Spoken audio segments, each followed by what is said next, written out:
Je pense qu'il est élégant, l'homme qui est sur ce plateau. C'est un fidèle de Thé ou Café. Vous allez vous présenter, s'il vous plaît. Tout d'abord, quelle est votre profession? Promeneur professionnel. Votre situation familiale? Ex-divorcé. Ah, intéressant. Vous avez une obsession dans la vie? Comprendre.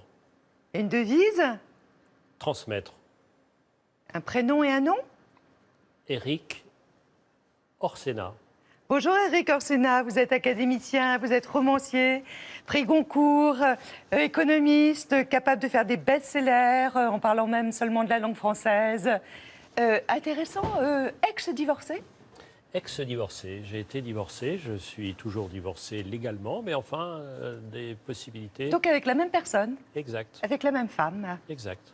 Formidable ça. Exact. Ben oui. Il n'y a pas que... Une deuxième vie. Et une deuxième vie. Ouais. Une deuxième vie.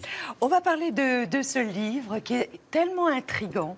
Après avoir parlé du caoutchouc, de l'eau, du papier, du coton aussi, je crois que c'est la première fois en fait, que vous vous intéressez vraiment aux animaux, de si près. Oui, et je m'intéresse de plus en plus à la vie. Il vaudrait mieux, étant donné mon âge. Et en plus, à l'Académie française, j'ai l'honneur immense d'occuper le fauteuil de Pasteur. Géopolitique du moustique, c'est un petit précis très piquant. Est-ce que vous qui êtes si souriant, vous pouvez être piquant? Piquant, je ne sais pas. En tout cas, piqué, oui. Et je suis très hypocondriaque, c'est-à-dire j'ai très très peur des maladies. Alors j'ai mené une enquête dans le monde entier, j'ai été dans beaucoup de forêts, dans des endroits où il y avait beaucoup de moustiques et j'ai eu, pour être franc, extrêmement peur, notamment dans la forêt Zika, au cœur de l'Ouganda. Au figuré, est-ce que vous pouvez l'être? Au figuré, j'ai l'impression plutôt bienveillant. Donc j'ai des colères assez rares, mais profondes et durables. Vous êtes un matinal? Oui. Ouais. Vous écrivez plutôt le matin? J'écris le matin, vraiment pour une raison très simple, c'est que je fais pas mal de choses, mais surtout parce que le matin, c'est la continuation de la nuit. Et j'essaye que l'écriture soit exactement la continuation de la vie. Qu'est-ce que c'est qu'écrire? C'est un rêve un peu plus conscient et un rêve qui dure un peu plus. Vous êtes un curieux de naissance et un gourmand de la vie. Votre père était chef d'entreprise? Oui, d'une petite usine, Tout oui, à fait. de jouets notamment. D'abord une usine de jouets, Ouais. ensuite une chance, entreprise d'aimants. Quelle chance pour Oui, un gamin. c'était bien, Ah c'était ouais. bien. Et il était spécialisé dans les aimants. Et d'ailleurs, c'était aussi un séducteur, ce qui est normal quand on est spécialiste des aimants. Pourquoi dites-vous aussi? Parce que... Il y a une filiation? Non, c'est une admiration et c'est une tentative d'imitation, mais lui est extrêmement beau. Alors oui, c'est ça. Voilà, il faut savoir, si on veut comprendre Éric Orsena, que quand il était petit, et regardez, alors je vous crois à témoin, il est plutôt mignon, non? Eh bien, il ne s'aimait pas, il se haïssait. Non, mais mignon, mais l'expérience m'a montré que, en général, les dames préfèrent les bad boys, et pas les mignons. Les mignons, ils enchaînent les râteaux. Bon, mais vous avez vu ça où, vous? Très vite. Avec l'expérience de la vie. Très vite. J'étais garçon d'honneur et la toute petite fille qui est à côté de moi en a préféré un autre. C'est une blessure qui ne s'est jamais refermée. Narcissique. Pas narcissique, réaliste. Vous étiez amoureux de votre mère? J'étais à la fois admiratif, extrêmement proche d'elle, puisque c'est elle qui m'a raconté des histoires, mais elle m'avait donné une mission, c'est-à-dire de continuer ce que son père avait lancé en termes de chef d'entreprise. Donc je suis né au moment où son père, mon grand-père, mourait. Donc j'ai une sorte de mission de continuer sa vie, au fond. Et vous l'avez continué? Je l'ai continué, mais c'est un peu lourd. Encore aujourd'hui? Oui, c'est un peu lourd parce que je me mets toujours dans la tête des missions qui ne sont pas les miennes et que donc il faut toujours... Vous savez, c'est une des règles que j'ai un peu apprises, c'est qu'il faut mener sa vie et pas celle des autres. Et sa vie, c'est déjà formidable. Et surtout pas celle de ses aïeux. Et ni celle de ses aïeux, mais ni celle que les gens vous dictent, ni celle que, vous savez, qu'on ne soit pas, assigné à résidence dans un rêve de quelqu'un d'autre. Et quand je vais dans les classes, ce qui m'arrive extrêmement souvent, je leur dis, il y a plus de possibles en vous, mais pas dans le rêve des autres, vous concernant vous. voyez, c'est ça l'affaire. Et j'adore parce que ces langages-là, on peut les tenir devant des classes de CP comme on peut les tenir devant des prépas. Moi, je suis prof, vous savez, je suis absolument pas créateur. Moi, pas du tout. Moi, ce que j'aime dans la vie, c'est écouter, comprendre et transmettre. La pédagogie. La pédagogie. Ouais. Je suis un pédagogue. C'est un homme qui rêve, qui incite à rêver, qu'Éric Orsena. Il est notre invité ce matin. Votre parcours par Julie de Mareuil. Tout droit sorti de l'univers de Tintin avec son air de professeur tournesol au regard curieux et malicieux, bienvenue dans le monde merveilleux d'Éric Orsena. Coupé, Catherine. Ici, le savoir n'a pas de limite. L'érudit est un brillant touche-à-tout et fier de l'être. J'ai été chroniqueur de mode, champion du fromage de chèvre corse. J'ai présidé 5 ans l'école du paysage. J'ai enseigné 11 ans l'économie. J'ai pas compris ce qu'il a dit. Avec lui, au contraire, on comprend tout. Il est l'un des écrivains les plus pédagogues. Qu'il parle de mondialisation, du Gulf Stream, de la grammaire ou de Pasteur, son écriture limpide a le don de rendre intelligent. Comme j'adore apprendre et j'adore expliquer, donc j'aime m'essayer d'apprendre aux autres les mécanismes. Conteur enthousiaste, il ne cesse de questionner le monde car tout l'intéresse dans la vie.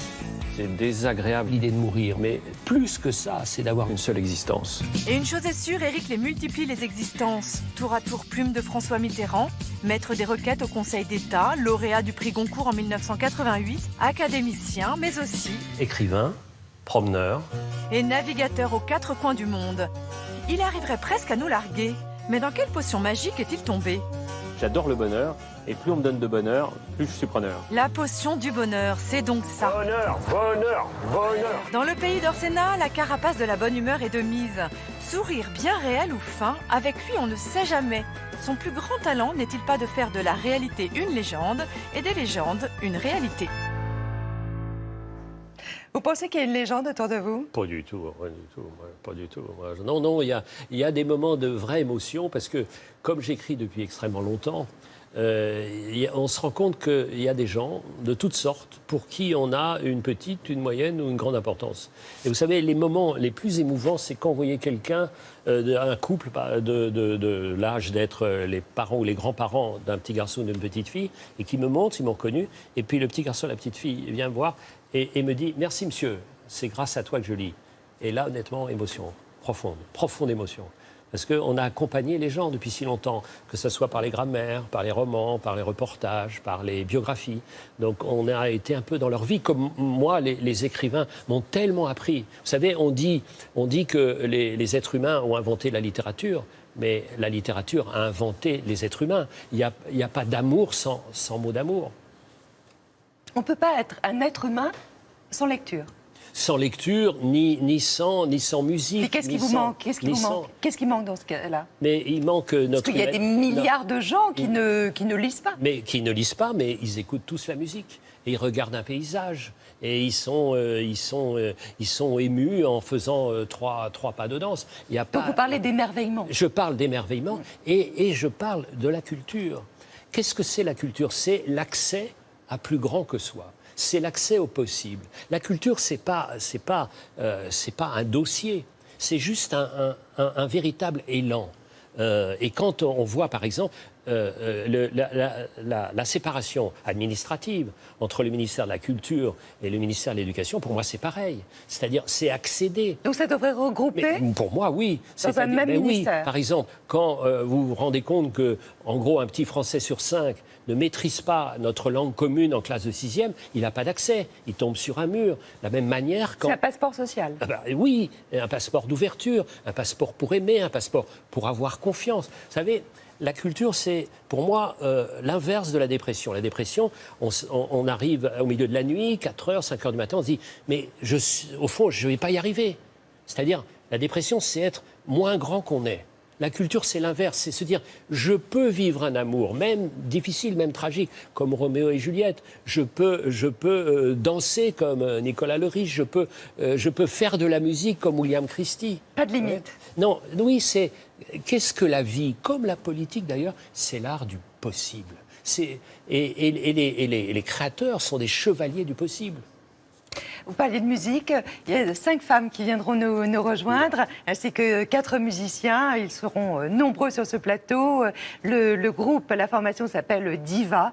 Et c'est vraiment hors convention. C'est un spectacle très décalé qui existe actuellement à Paris. Et c'est vraiment une primeur. Et on a vraiment la chance de les avoir tout à l'heure. Ça va vous plaire énormément. 12 manuscrits qui vous ont été refusés. Le 13e est accepté, il est publié. Là, vous vous dites, c'est quoi? C'est vraiment que celui-là a été le meilleur ou c'est la chance? Non, c'est pas la chance, c'est l'obstination. C'est que petit à petit, on avance vers, au fond, sa liberté. Et on avance vers sa voie à soi. C'est-à-dire, on n'imite pas. Il y a un projet un peu abstrait. Et on dit, au fond, ce projet correspond à quoi en moi? Vous auriez pu jeter l'éponge. Oui, mais je jette jamais l'éponge. Vous aviez quel âge à ce moment-là? Jamais. Quand mon manuscrit est accepté, j'ai 23 ans, je suis en Angleterre, je fais à l'époque des mathématiques, et donc je reçois un message en disant, manuscrit enfin accepté.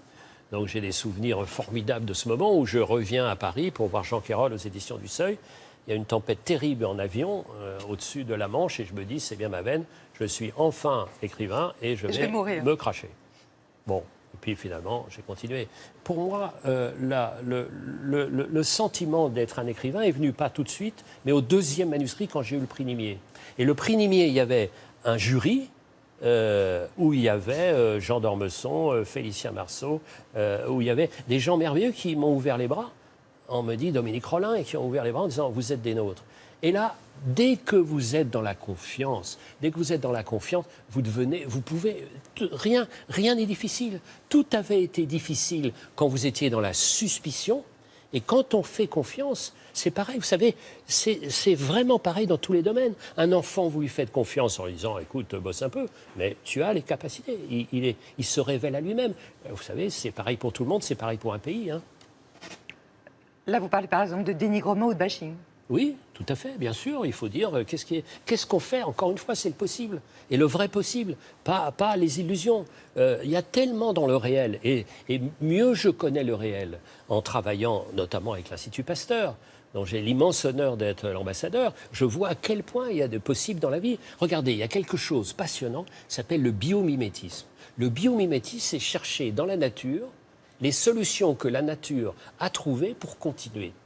Par exemple, les martins-pêcheurs qui ont un nez qui peut servir au TGV pour entrer dans les tunnels sans faire de bruit. Pour les appliquer aux hommes. Bien sûr. Le mimétisme, c'est-à-dire on imite la nature. Vous savez, la vie, ça dure depuis plus de 4 milliards d'années. Donc on peut dire que c'est vraiment une start-up qui a réussi. Donc arrêtons de la mépriser, de considérer qu'on peut la détruire. Voire de la détruire. Quand même, écoutons cette leçon-là de cet fabuleux mécanisme dont nous sommes les enfants partiels. Car nous, êtres humains, n'avons pas le monopole de la vie. Ça, c'est une découverte, pour moi, relativement récente.